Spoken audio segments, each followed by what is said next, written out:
உண்மைதானே? அந்த ரசூல் யார் என்றே நமக்கு தெரியாது. அவருடைய வரலாற்றை நம்மை படித்தவர்கள் எத்துணை பேர்? எத்துணை பேர்? ரசூல் எப்போது பிறந்தார்கள் எத்துணை பேருக்கு தெரியும்? ரசூலுக்கு எத்துணை மனைவிமார்கள், அவர்களுடைய பெயர் என்ன எத்துணை பேருக்கு தெரியும்? அவர்களுடைய பிள்ளைகள் யார், அவர்களுடைய பெயர்கள் என்ன? அவர்களுக்கு எத்துணை ஆண் குழந்தைகள், எத்துணை பெண் குழந்தைகள்? அவர்கள் நபித்தோழர்களில் உயரமான, அவர்களுக்கு நெருக்கமானவர்கள் யார்?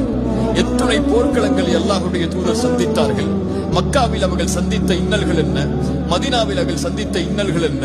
அவர்களுக்கும் அந்த காலத்தில் வாழ்ந்த யூதர்களுக்கும் நஸ்ரானிகளுக்கும் மஜூசிகளுக்கும் இருந்த தொடர்பு என்ன? அவர்களுடைய வாழ்நாள் எப்படி கழிந்தது? அவர்களுடைய அறிவுரைகள் எதை நோக்கி இருந்தது? அவர்களுடைய வாழ்நாள் எப்படி அவர்களுடைய மரணம் வரை கழிந்து கொண்டிருந்தது என்ற செய்திகளில் ஏதாவது ஒன்றை கேட்டால் உலகம் பிரமிப்பாக பார்க்கிறது. உலகம் பிரமிப்பாக பார்க்கிறது. 100 தலைவர்களை பட்டியலிட்ட ஒரு புத்தக ஆசிரியர் சொன்னார், அப்படி ஒரு மனிதர் இந்த உலகத்திலே வாழவே இல்லை. குடும்பத்தோடு ஆட்சியை நிர்வகித்துக் கொண்டு, பொருளாதாரத்தை நிர்வகித்துக் கொண்டு, சமூகத்தை வழிநடத்தி, தோழர்களை வழிநடத்தி, மனைவிக்கும் பிள்ளைகளுக்கும் கடமைகள் செய்து, அரசியலை நிர்ணயித்து, ஆட்சியை நிர்ணயித்து, போர்க்களங்களில் கலந்து கொண்டு, சமூகம், அரசியல், குடும்பம் என எல்லா துறைகளிலும் இருந்த ஒரு தலைவரை இவரை போன்று உலகம் காணவில்லை. நான் கிறிஸ்தவன், இயேசுவை பின்பற்றக்கூடியவன், இருந்தாலும் முஹம்மதிற்கு தான் முதலிடம் கொடுக்கிறேன் என் புத்தகத்தில் என்று 100 தலைவர்களுடைய பட்டியலை இட்ட அந்த ஆசிரியர் கூறினார். ஸல்லல்லாஹு அலைஹி வஸல்லம்.